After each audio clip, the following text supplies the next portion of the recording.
The smell of amniotic paste and recycled oxygen burned in my lungs as I drew my first breath. Not a cry, not a gasp, but a measured inhalation through the rebreather mask that had been fused to my face before consciousness fully arrived. My eyes opened to harsh white light filtered through nutrient fluid. And through the translucent walls of my growth chamber, I could see rows upon rows of identical vessels, each one containing a figure like myself, suspended in the moment between creation and purpose. This was not birth. This was assembly. The machinery that surrounded my capsule hummed with the patient efficiency of technologies that had performed this same operation countless millions of times. I could feel the tubes withdrawing from my flesh, the chemical cocktails that had accelerated my physical development draining away through recycling systems that would process them for the next generation of soldiers. My muscles were weak, but they responded to my commands with the precision that genetic conditioning had written into my very cells. I was 16 years old by the standards of biological development, though I had existed for only 7 months in the growth vats beneath Krieg's toxic surface. The capsule opened with a hiss of pressure equalization, and cold air rushed in to replace the warm suspension medium. I stepped out onto metal decking that had been worn smooth by generations of identical footsteps, my bare feet finding purchase on surfaces designed for this exact moment. Around me, thousands of my brothers were emerging from their own capsules, each one moving with the same mechanical precision, each one understanding without instruction what was expected of them. A quartermaster stood at the end of the decanting hall, his rebreather mask larger and more elaborate than the basic models that covered our faces. His uniform was the deep gray of Krieg's military administration, marked with insignia that denoted decades of service to the machinery of war. He did not look at us as individuals because we were not individuals. We were resources, components in a vast system of production and consumption that had sustained the Death Corps for 10,000 years. Designation, his voice emerged flat and emotionless from his Vox grill, pointing at me with a data slate. 734, I replied, the numbers flowing from my lips without conscious thought. They had been written into my genetic code, burned into my neural pathways before my brain had been fully formed. The quartermaster made a notation on his slate, then gestured toward a pile of folded uniforms and equipment. Grenadier classification. Proceed to Equipment Station 7. I moved through the processing center with efficient purpose, collecting each item as it was issued and donning it with movements that felt like memory rather than learned behavior. The uniform was rough against my skin, the heavy greatcoat settling across my shoulders with comforting weight. The boots were stiff but would mold to my feet through use. The laser gun that was pressed into my hands was clean and functional, its power pack charged and ready, its machine spirit appeased by the proper rituals of maintenance that I somehow already knew how to perform. By the time I reached the final station, I had ceased to be whatever biological curiosity had emerged from the growth vat. I was Grenadier 734, and I understood with absolute clarity that my life was not my own. It belonged to the Emperor, payment against a debt that Krieg had incurred 10 millennia ago when our world chose rebellion over loyalty. Every breath I took was borrowed time. Every heartbeat was another moment of atonement delayed. The commissar who addressed our assembled cohort was not from Krieg. His uniform was black rather than gray. His face was uncovered, and when he spoke, his voice carried inflections of emotion that seemed foreign and unnecessary.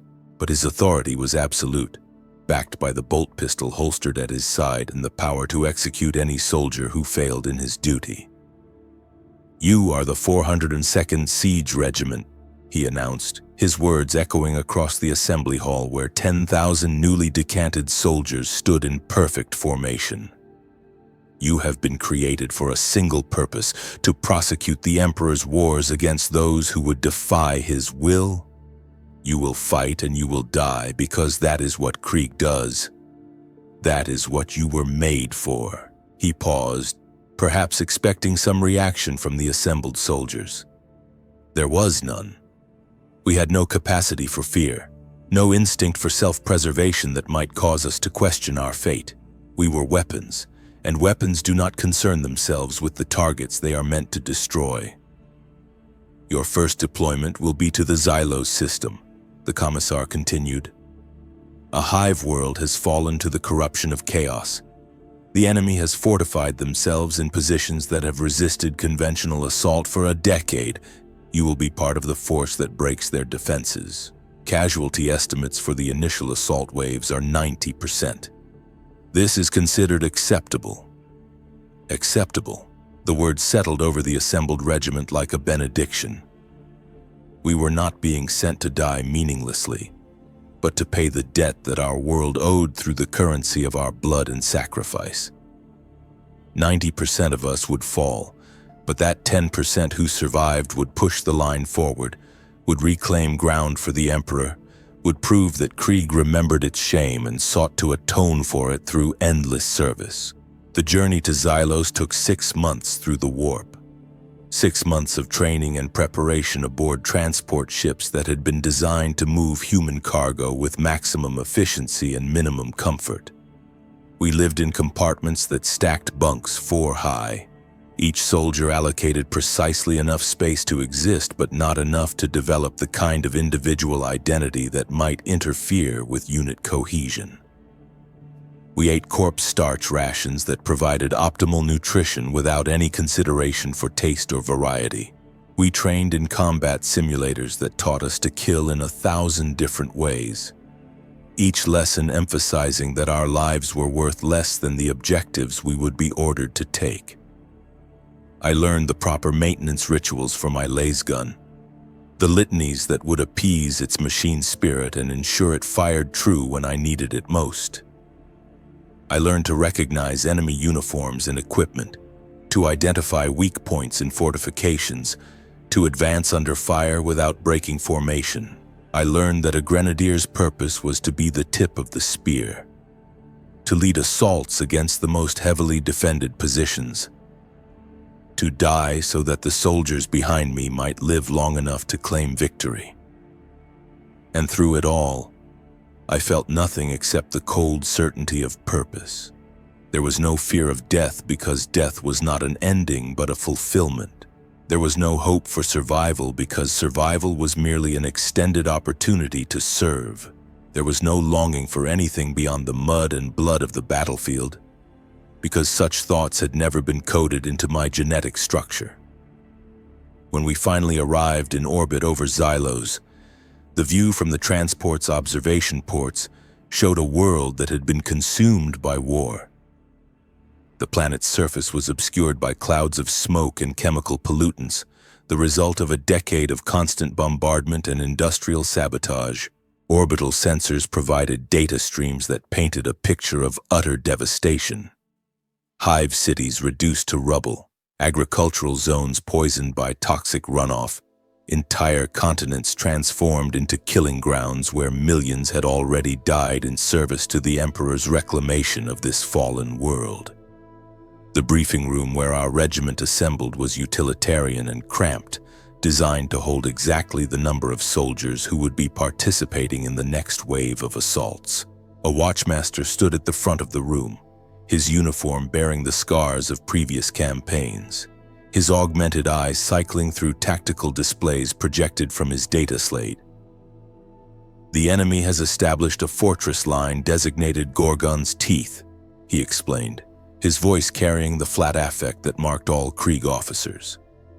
"Intelligence estimates indicate 5,000 meters of hardened fortifications, including bunker networks, artillery positions, and underground command centers. Previous assault waves have achieved minimal penetration at costs exceeding acceptable loss ratios." He manipulated his data slate, and the tactical display shifted to show our designated landing zone. It was a crater field 2 kilometers from the enemy's forward trenches, an area that had been repeatedly bombarded to clear it of obstacles but which remained under constant enemy fire. "The 402nd will deploy via Gorgon assault carriers," the watchmaster continued. "Initial casualty estimates are 90% for the landing phase, with additional losses expected during the advance to contact. Those who survive the approach will establish forward positions to support the second wave. Your objective is not to take the fortress, but to die in such a way that makes it possible for others to do so. The mathematics of our deployment were elegant in their brutality. 10,000 soldiers would board the assault carriers. 9,000 would die before reaching the enemy trenches. Of the remaining 1,000, perhaps 100 would survive long enough to establish the forward positions that subsequent waves would need. And of those 100, maybe 10 would still be alive when the fortress finally fell, weeks or months or years from now. These were acceptable losses because the alternative was to allow chaos to maintain its grip on this world, to let the corruption spread, to fail in the Emperor's work. Better to spend 10,000 Krieg Guardsmen than to risk a single world remaining in enemy hands. The Gorgon assault carriers were massive armored vehicles, each one capable of transporting an entire company of soldiers directly into the teeth of enemy fire. Their hulls were thick slabs of ceramite and plasteel designed to absorb punishment that would vaporize lesser vehicles. Their engines roared with the fury of barely controlled plasma reactions, and their interior compartments were arranged to maximize the number of soldiers who could be deployed from each vehicle. I boarded carrier designation Omega-7 along with my company, finding my assigned position in the deployment bay with the same mechanical precision that had characterized every action since my decanting. The interior was dimly lit, illuminated only by red emergency lighting that cast everything in shades of blood and shadow. The air was thick with the smell of promethium fumes and human sweat, though none of the assembled soldiers showed any sign of discomfort or concern. The carrier's ramp sealed shut with a hydraulic hiss, and we began our descent toward the surface of Xylos. Through the armored hull, I could hear the distinctive sounds of anti-aircraft fire, the cracking reports of flak cannons and the shrieking passage of missiles designed to destroy anything attempting to reach the surface. The carrier shuddered as it took hits, its void shields flaring and failing, its armor plate absorbing impacts that sent vibrations through the deck plating beneath my boots. Around me, my fellow soldiers stood in perfect silence, their hands gripping their laser guns with practiced ease, their respirator masks making them identical and anonymous. We were not individuals, but components of a larger machine, each one prepared to perform its designated function without question or hesitation. The carrier lurched violently as something massive struck its starboard side. Emergency klaxons began to wail, and the red lighting shifted to amber as systems failed and backup protocols engaged. The deck tilted at a severe angle, and I could hear the screaming of tortured metal as structural supports began to fail. "Brace for impact," a Vox speaker crackled, the pilot's voice emotionless even as he announced our impending crash. "Emperor protects." The impact was catastrophic. The carrier struck the surface of Xylos at an angle that crumpled its forward section like paper, the violence of the crash throwing soldiers against bulkheads and deck plating with bone-breaking force. I felt my shoulder dislocate as I was thrown against a support strut, felt ribs crack as the soldier next to me was crushed against my side by the deceleration. The carrier continued to tumble, each rotation adding new injuries, new casualties. New reasons why the casualty estimates had been set at 90% when the carrier finally stopped moving. Perhaps a third of the soldiers in my compartment were still alive. The rest lay broken and bleeding, their bodies twisted into configurations that flesh and bone were never meant to achieve. I rose from the tangle of corpses that had cushioned my own landing, ignoring the pain in my shoulder and ribs, and began moving toward the emergency egress hatches. The exterior ramp had been destroyed in the crash, so we cut our way out through a secondary hatch using breaching charges that filled the compartment with acrid smoke and flying shrapnel. The opening revealed a landscape that matched every horror story told about protracted siege warfare. A wasteland of mud and craters where nothing living could survive for long without the protection of armor or fortification. The sky above Xylos was a perpetual twilight of smoke and chemical clouds, illuminated by the constant flash of artillery impacts and the burning wrecks of vehicles that had failed to reach their objectives. The ground beneath my boots was not soil, but a mixture of mud, ash, and the decomposed remains of soldiers who had fallen in previous assaults. The air tasted of sulfur and decay even through my respirator's filters, and every surface was slick with a combination of rainwater and chemical runoff that would strip unprotected flesh to the bone in hours. This was my true birth, the moment when I ceased to be a number in a transport manifest and became a soldier in the Emperor's endless war. The growth vats had created my body, the training facilities had prepared my mind, but this moment on the surface of Xylos was when I truly understood what I had been made for. I was here to die. Everything else was just details about how and when. The survivors from Omega-7, perhaps 40 soldiers from the original company's strength of 200, began moving across the crater field toward the designated rally point. We advanced in short rushes, using craters and debris for cover while enemy fire stitched patterns across the muddy ground around us. Lost bolts left glowing scars in the mud where they passed, and the distinctive crack of solid slug weapons added percussion to the constant background roar of artillery. I moved with my laser gun at the ready, scanning for targets while my body automatically performed the movements that training had written into my muscle memory. Advance 3 meters. Drop into cover. Scan for enemy positions. Advance again. The rhythm was methodical and efficient, designed to minimize exposure while maintaining forward momentum toward objectives that grew no closer despite our constant movement. A soldier to my left took a las bolt through his respirator mask, the coherent light punching through the armored faceplate and cooking his brain in an instant. He dropped without a sound, and I continued past his body without pause. His death had served its purpose by drawing enemy fire and revealing their position. I lined up my laser gun on the source of the shot and squeezed the trigger, feeling the weapon buck against my shoulder as it spat focused energy downrange. The enemy soldier, visible for just a moment as a silhouette in a distant trench line, jerked backward and disappeared. I could not confirm the kill, but confirmation was unnecessary. I had performed my function. Whether the enemy was dead or merely wounded was irrelevant compared to the need to keep moving. To close the distance to the rally point before the enemy's artillery found our position. The rally point was a crater larger than most, its edges reinforced with sandbags and debris to provide minimal protection from direct fire. Perhaps 200 soldiers from various companies had reached this position, the survivors of a landing that had cost thousands of lives. A watchmaster was organizing them into new formations, replacing the company structures that had been shattered in the landing with ad hoc squads built from whoever remained alive. "Grenadiers to the front," he ordered, his augmented eyes scanning the assembled soldiers and identifying those of us who carried the specialized equipment that marked our role. "You will lead the advance to the first trench line.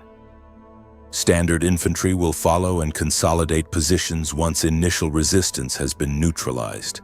I moved to join the other grenadiers, perhaps 30 soldiers who had survived the landing and retained enough equipment to perform our designated function.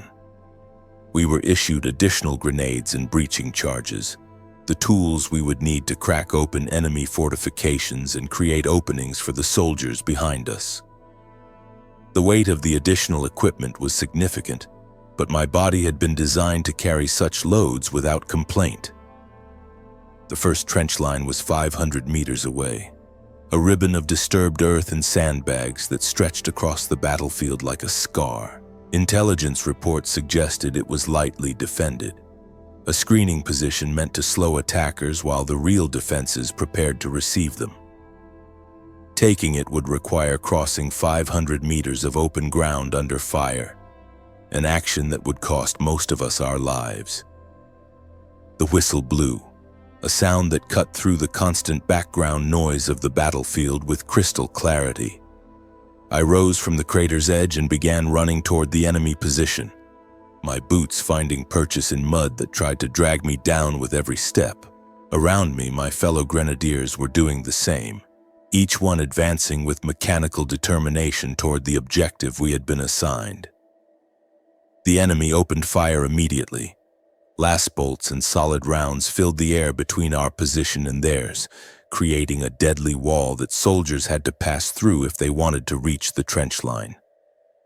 Men fell with every step, their bodies tumbling into the mud or simply ceasing their forward motion as catastrophic injuries shut down biological systems. I felt something burn across my left arm, a last bolt that had passed close enough to cook flesh through my uniform. But the injury did not slow my advance. 200 meters. A grenadier ahead of me stepped on a mine that had been buried in the mud, the explosion consuming him and two others who had been advancing in his wake.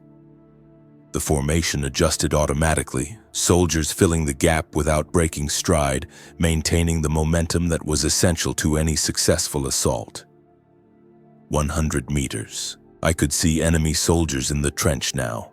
Their uniforms the corrupted versions of Imperial Guard equipment, their faces twisted by mutations that marked them as servants of the dark gods.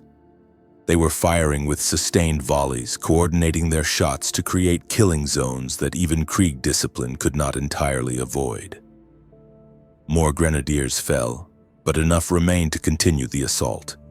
50 meters. I pulled a grenade from my webbing and armed it with practiced efficiency. My movements automatic even while running across broken ground under fire.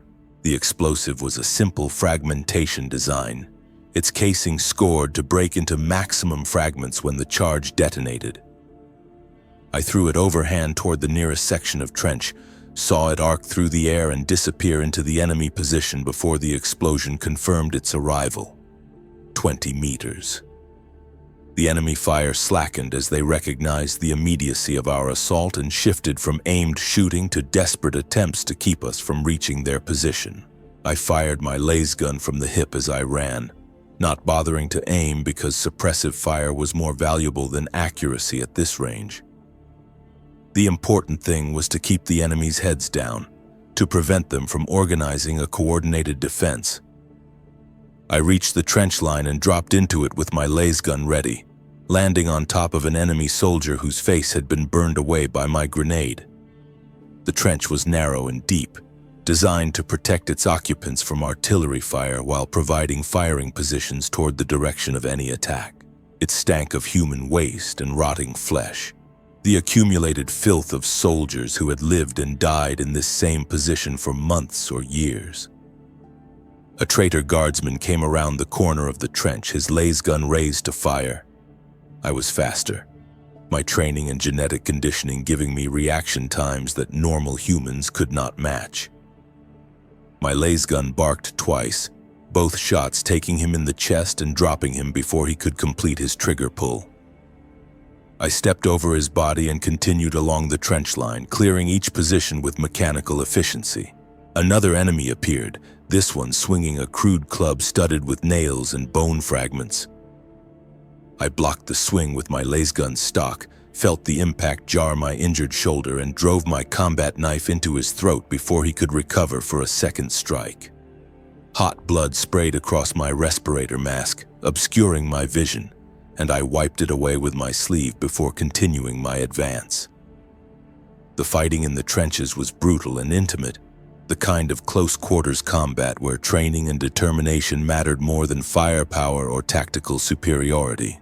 Grenadiers and traitor guardsmen grappled in the mud, using knives and entrenching tools and bare hands to kill each other in spaces too confined for effective use of ranged weapons.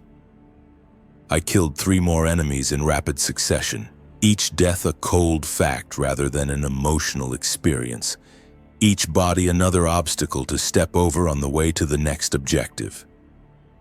By the time the first trench line was secured, perhaps 10 of the 30 grenadiers who had begun the assault were still alive. The standard infantry who had followed in our wake began filing into the captured position, setting up firing positions and preparing to defend against the inevitable counterattack. I stood in the mud with my laser gun held ready, my uniform soaked with blood and filth, my body aching from injuries I had barely registered during the fighting. I felt nothing, no satisfaction at having survived, no grief for the grenadiers who had fallen, no fear of what would come next. I had performed my function, had taken the position I was ordered to take, had killed the enemies I was meant to kill. Everything else was irrelevant to the purpose for which I had been created. The trench became home for the next 3 weeks, a strip of contaminated earth and sandbags that marked the forward edge of Imperial control on this section of the Xylos battlefield. We lived in conditions that would have broken soldiers from less dedicated regiments, standing watches that lasted for hours in mud that never dried, eating rations that tasted of chemicals and decay, sleeping in shifts on ground that was more corpse than soil. The routine was numbing in its repetition. 4 hours on watch, scanning the enemy positions through the sights of my laser gun while artillery screamed overhead and impacted somewhere in the distance. 2 hours of maintenance, cleaning my weapon and equipment with religious devotion because a jammed laser gun or failed respirator meant death. 2 hours of sleep if we were fortunate, unconsciousness claimed in shallow scrapes dug into the trench walls. Then the cycle would begin again.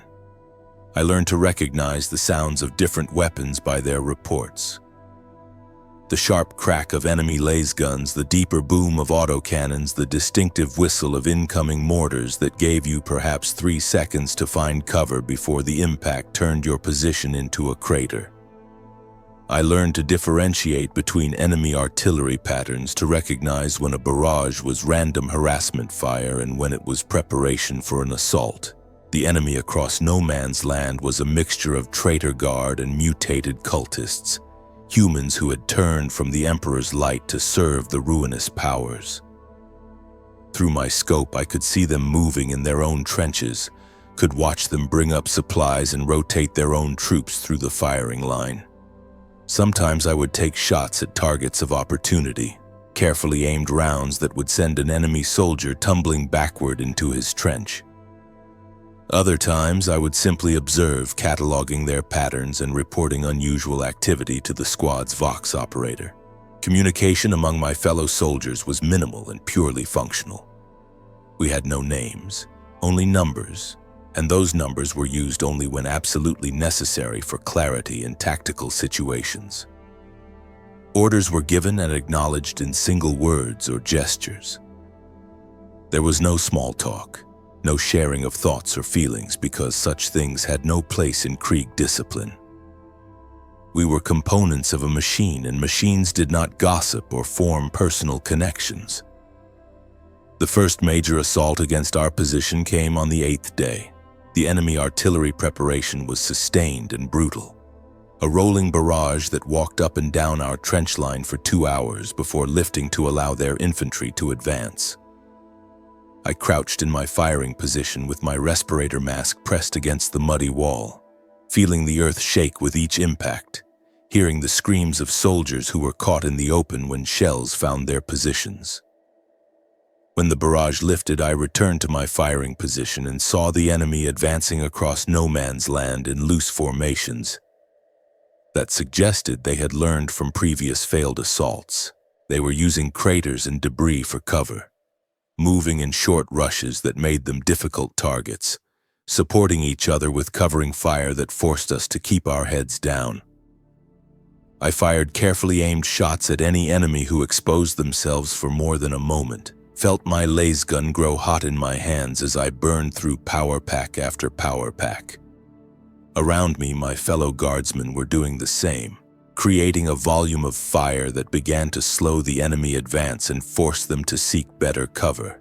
But they kept coming, driven by whatever dark gods they served, or perhaps simply by the same fatalistic determination that drove Krieg soldiers to die without hesitation.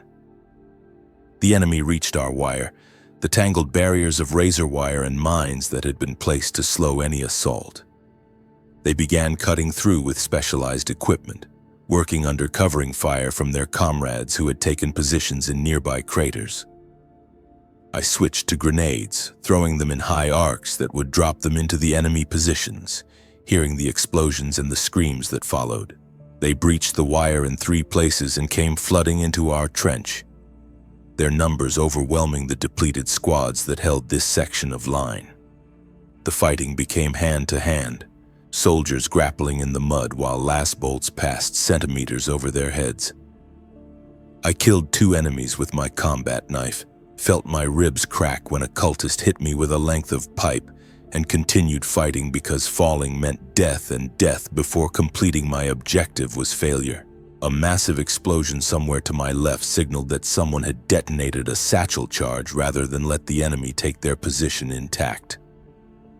The blast threw bodies into the air and collapsed a section of trench, but it also broke the momentum of the enemy assault. They began to fall back, dragging their wounded and leaving their dead in piles that would need to be cleared before the next attack. I stood in the aftermath, my combat knife still in my hand, my uniform torn and bloody, and felt nothing except the cold assessment that I had survived another engagement. My injuries were painful but not debilitating. My equipment was damaged but still functional. I could continue to serve my purpose.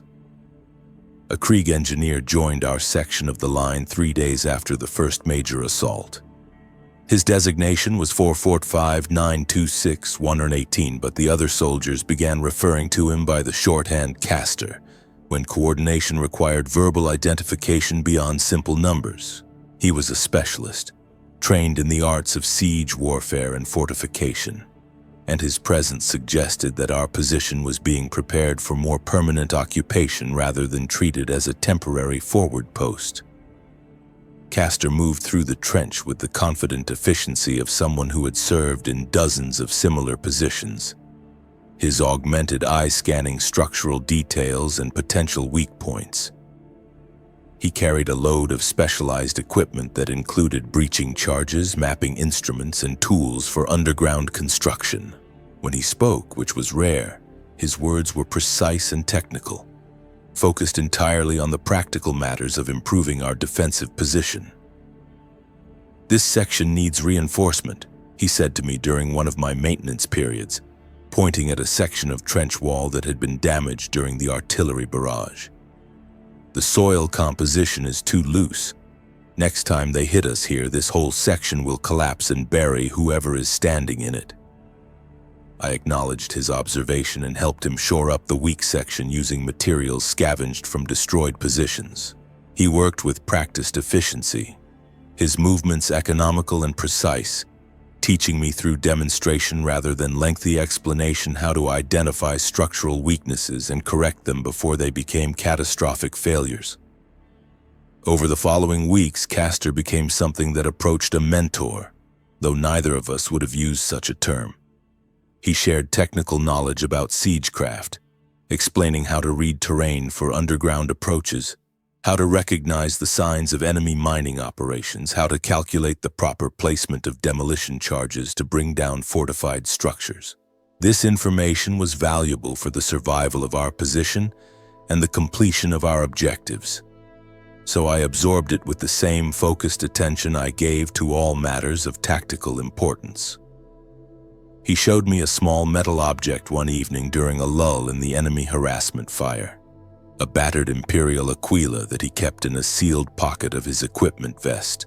The symbol was worn smooth by handling, its details almost erased by years of contact with human fingers. "Carried this since my 3rd deployment," he said, his voice devoid of sentiment but carrying an undertone of something that might have been respect for its endurance. "Reminds me that the Emperor's work continues regardless of whether individual soldiers survive to see its completion. Our purpose exists beyond the span of our individual service." The observation was unusual in its philosophical implications, suggesting a perspective that extended beyond the immediate tactical situation. Most Krieg soldiers focused entirely on their current objective, on the enemies directly in front of them, on the ground they had been ordered to take or hold. Caster's words implied an awareness of the larger strategic picture, an understanding that the war on Xylos was part of a longer campaign that would continue for generations after we were all dead and forgotten. I accepted the lesson without comment, storing it alongside the technical information he had provided about demolitions and siege warfare. Whether we survived or died was irrelevant compared to the importance of completing our assigned tasks in a manner that supported the larger Imperial effort to reclaim this world from chaos. The months ground past with the slow inevitability of grinding stone. We held our section of trench through repeated enemy assaults, each one preceded by artillery preparation that tested the improvements Castor had made to our fortifications. We launched our own attacks when ordered, going over the top and across no man's land to take enemy positions that were then immediately subjected to counterattacks designed to reclaim the lost ground. I survived engagements that killed other soldiers not through any special skill or fortune, but through the simple mathematics of probability applied across enough iterations. Every assault saw casualties. Every defensive action resulted in dead guardsmen who had to be cleared from firing positions and replaced with fresh soldiers from the endless reserves that Krieg provided to the Imperial war machine. But I remained functional, my number persisting on unit rosters while others were struck through and replaced. My equipment bore the accumulated scars of combat. My laser gun had been repaired and recalibrated so many times that few of its original components remained. My uniform was patched with material from dead soldiers, creating a patchwork that told the story of months in the trenches. My respirator mask was scored and dented, its filters changed weekly as they clogged with the toxic atmosphere of Xylos. But everything remained functional because I maintained it with religious devotion. Because a Krieg guardsman's weapon and equipment were extensions of his body and neglecting them was equivalent to self-mutilation. I was wounded multiple times during this period, injuries that ranged from minor loss burns to a piece of shrapnel that embedded itself in my thigh and had to be dug out by a field medic. Each wound was treated with efficient brutality, the goal being to return me to combat effectiveness as quickly as possible rather than to ensure complete healing. Pain was irrelevant. Scarring was cosmetic. As long as I could hold a laser gun and follow orders, I was fit for duty. The trenches claimed soldiers in ways beyond direct combat. Disease spread through our positions despite chemical purification of all water and food. Bacterial infections that exploited any break in the skin to burrow deep into tissue. Soldiers developed lung conditions from breathing contaminated air, even through respirator filters, their breathing becoming labored and wet as their organs slowly failed. Some simply stopped functioning, their bodies giving out under the accumulated stress of months without proper rest or nutrition. Their hearts stopping during watches or their brains simply ceasing to process information. These deaths were recorded and reported, the bodies processed through the same efficient systems that handled combat casualties, their equipment redistributed to replacement soldiers and their flesh recycled into the corpse starch rations that fed the survivors. Nothing was wasted because waste was inefficient and inefficiency was a sin against the Emperor's resource allocation. By the time orders came for the final assault on Gorgon's Teeth, I had become what Krieg soldiers called a veteran, a guardsman whose number had appeared on enough after-action reports to be recognized by officers and specialists who needed reliable soldiers for difficult assignments. This designation meant nothing in terms of personal worth or value, but it meant that when volunteers were requested for high-casualty operations, my number was among those selected. The plan for breaking Gorgon's Teeth had been developed over months of intelligence gathering and tactical analysis. The fortress complex itself was too heavily defended for direct assault, its walls and gun emplacements designed to withstand sustained bombardment from even the heaviest Imperial artillery. But deep scans had identified a structural weakness in the bedrock beneath the main fortress, a flaw in the stone that could be exploited if sufficient explosives could be placed in the correct location. The mission required a team of engineers and grenadiers to tunnel beneath enemy lines, place a massive demolition charge in the identified weak point, and trigger an explosion that would collapse the fortress from below. Casualty estimates for the tunnel team were 100%. We would be operating behind enemy lines with no support and no possibility of extraction. Our success would be measured not by our survival, but by whether the charge detonated in the correct location. Castor was selected to lead the engineer element of the team, his experience with underground warfare making him the logical choice for navigating the complex network of natural caves and old mining tunnels that existed beneath the battlefield. I was among the grenadiers chosen to provide security for the engineers as they worked. My veteran status and proven ability to function under extreme conditions, making me suitable for an operation where mistakes meant not just personal death but mission failure. We assembled in a forward bunker that had been secretly expanded to include access to the tunnel system. The team consisted of 8 engineers including Castor and 12 grenadiers including myself, 20 soldiers who would attempt to accomplish what months of surface warfare had failed to achieve. Our equipment was specialized for underground work, our laser guns fitted with red spectrum targeting beams that would provide illumination without alerting enemy sensors to our presence. The descent into the tunnels began at midnight, when enemy observation would be at its minimum effectiveness. We moved in single file through passages that had been dug by previous generations of soldiers, following routes that twisted through solid rock and pockets of unstable soil. Castor led the way, his augmented eye providing data about tunnel stability and optimal navigation routes, while the grenadiers maintained security at the front and rear of the column. The tunnels were claustrophobic spaces where the ceiling pressed down low enough to force us to crouch, where the walls were close enough to brush against both shoulders simultaneously. The air was stale and thin, our respirators working overtime to extract enough oxygen from the limited atmosphere to keep us functional. Water dripped from the ceiling in irregular patterns, creating puddles that we had to wade through, the liquid tasting of minerals and chemicals even through our filtration systems. We encountered the first enemy position 4 hours into our descent, a listening post staffed by mutated cultists who were monitoring the tunnel approaches for signs of Imperial activity. The engagement was silent and brutal, grenadiers using combat knives to eliminate the sentries before they could raise an alarm. The bodies were dragged into a side passage and left for later discovery, their absence from their post unlikely to be noticed for several hours. The deeper we descended, the more evidence we found of chaos corruption.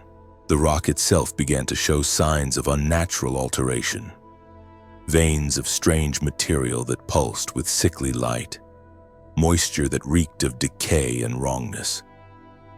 Some tunnels had been expanded by processes that had nothing to do with conventional excavation. Their walls smooth and organic looking, as if they had been grown rather than dug. We lost our first soldier to a trap that Castor's instruments failed to detect, a section of floor that collapsed when weight was placed upon it, dropping the grenadier into a pit lined with corroded metal spikes. His death was silent except for the wet sound of impact, and we continued past his impaled body without pause because stopping would have served no tactical purpose. The second casualty came when we encountered a pack of feral servitors, cybernetic constructs that had been left to guard the deeper tunnels and which had degraded into savage hunting machines. They attacked without warning, bursting from side passages with industrial cutting tools, spinning and hydraulic limbs grasping for targets.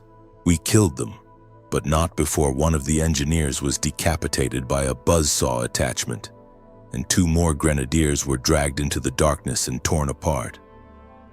Castor pushed us harder after the servitor attack, recognizing that our presence had almost certainly been detected and that enemy response teams would be organizing to intercept us before we reached our objective.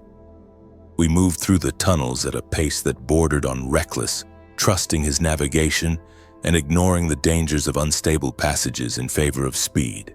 The cavern that held our objective was vast, a natural formation that had been expanded and corrupted by chaos influence into something that hurt to look at directly. The ceiling stretched upward into darkness that our illumination could not penetrate. The walls curved in geometries that seemed wrong, angles that existed in too many dimensions for human eyes to properly process. And in the center of the space, squatting like a cancerous growth on the bedrock, was a massive war engine that radiated wrongness on every frequency our equipment could detect. The thing was perhaps 30 meters tall, a construction of metal and flesh that defied categorization. It had the general configuration of a Titan-class walker, but its armor plates were fused with what appeared to be living tissue, and its weapon mounts sprouted appendages that writhed with independent animation. The air around it shimmered with heat and worse things, reality itself seeming to thin in its presence. "Target confirmed," Castor said, his voice tight with the strain of looking directly at the abomination. "Placing charges now." Grenadiers established perimeter defense. We spread out to cover the approaches to the cavern while Castor and his remaining engineers began the delicate work of placing the demolition charges. The cavern had multiple entrances, tunnel mouths that could disgorge enemy soldiers at any moment, and our reduced numbers meant we could not effectively cover all of them simultaneously. The enemy arrived before the charges were fully placed. We heard them coming through the tunnels, the sound of armored boots and mechanical augmentations echoing through the passages. They emerged from 3 different tunnel mouths simultaneously, a coordinated response that suggested they had known exactly where we were heading and had prepared an ambush. The fighting was desperate and chaotic, grenadiers holding firing positions against enemy forces that outnumbered us 20 to 1. Lost bolts filled the cavern with strobing light, the actinic glare reflecting off the war engine's corrupted surfaces and creating shadows that moved with their own volition. I burned through power pack after power pack, my laser gun growing hot enough to scorch my hands even through gloves, but I continued firing because stopping meant being overrun. A grenadier to my left took a burst of automatic fire that nearly cut him in half, his body folding around the impacts before collapsing into the cavern's uneven floor.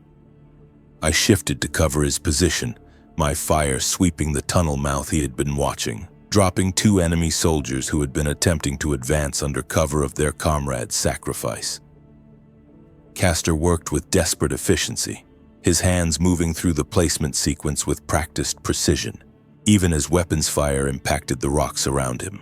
One of his engineers was shot through the head while connecting detonation cords, the body slumping over the equipment it had been working on. Castor pushed the corpse aside and completed the connection himself, his movements never pausing even when a last bolt burned across his shoulder and left a smoking furrow in his armor.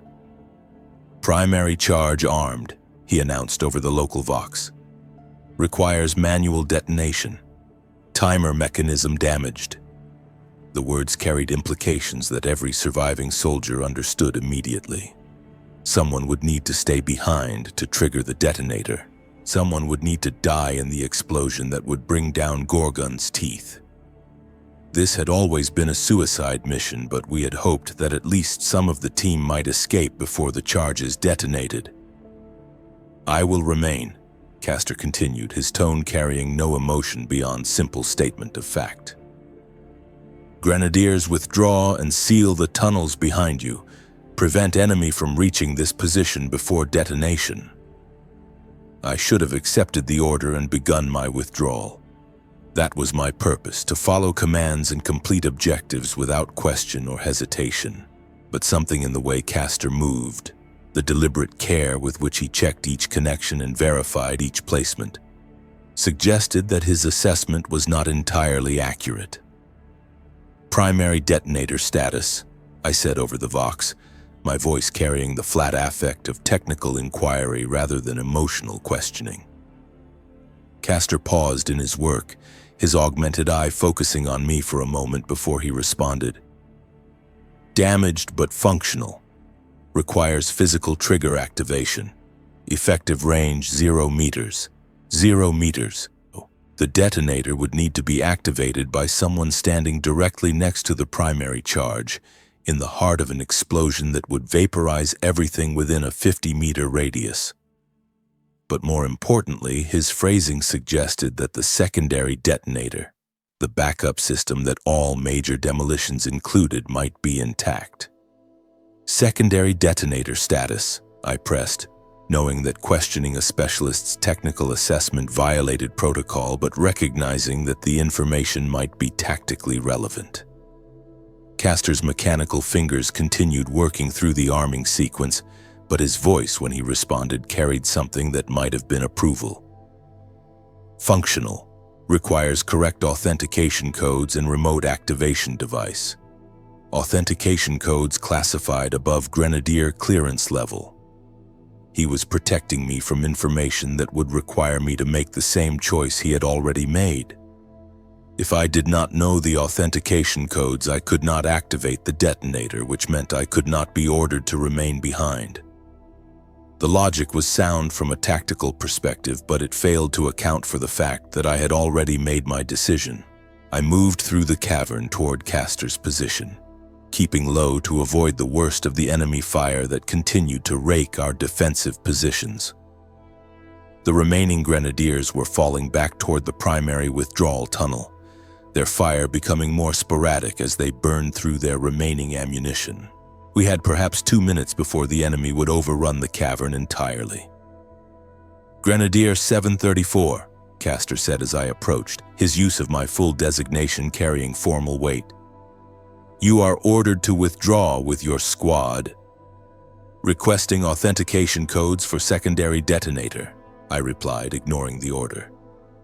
"As senior surviving grenadier, I am qualified to serve as backup detonation operator."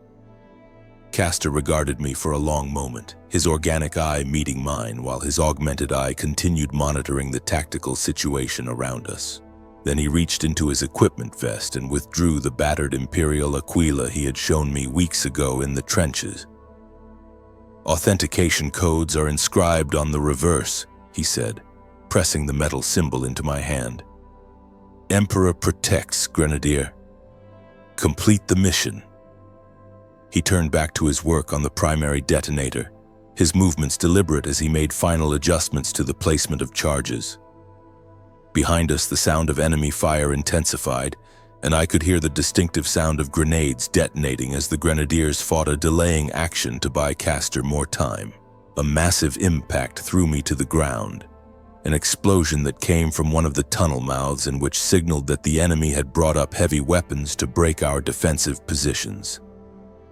When I looked up, Castor was down, his body torn open by shrapnel from a rocket-propelled grenade that had impacted near his position. He was still alive, his augmented systems keeping him functional despite injuries that would have killed an unmodified human instantly. His mechanical fingers were still moving, still trying to complete the arming sequence even as blood pooled beneath him and his organic eye began to glaze with approaching death.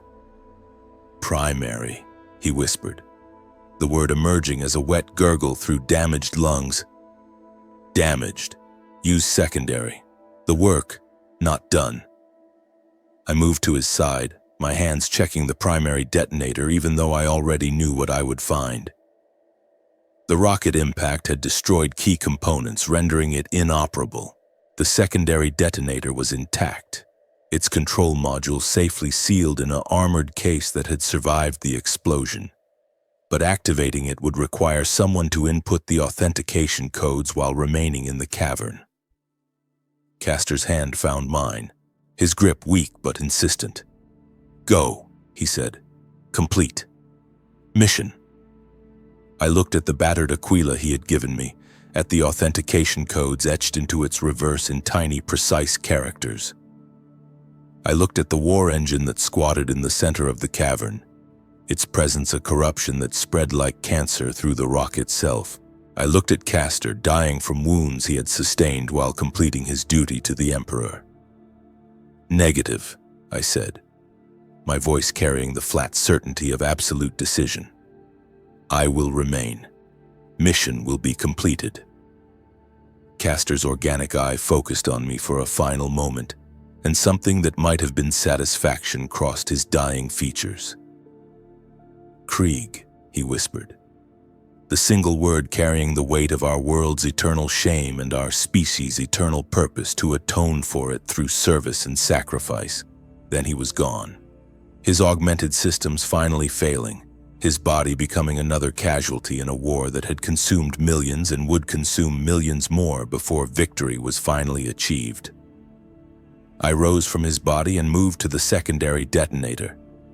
The Aquila clutched in my hand like a talisman against the wrongness that pervaded this place. The enemy was advancing through the tunnels, their fire sweeping the cavern in patterns designed to suppress any remaining resistance. The last grenadiers were withdrawing, their mission complete now that the charges were placed. Their survival depended on sealing the tunnels behind them before the detonation. I input the authentication codes with mechanical precision, my fingers dancing across the detonator's interface in sequences that Castor had known I would need. The device accepted the codes and shifted to armed status, waiting for final trigger activation. I had perhaps 30 seconds before enemy soldiers would reach my position.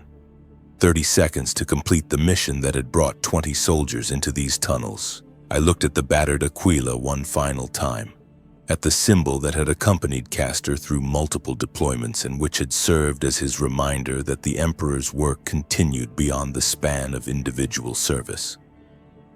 The words he had spoken to me weeks ago in the trenches came back with sudden clarity. Our purpose exists beyond the span of our individual service. I was Grenadier 734.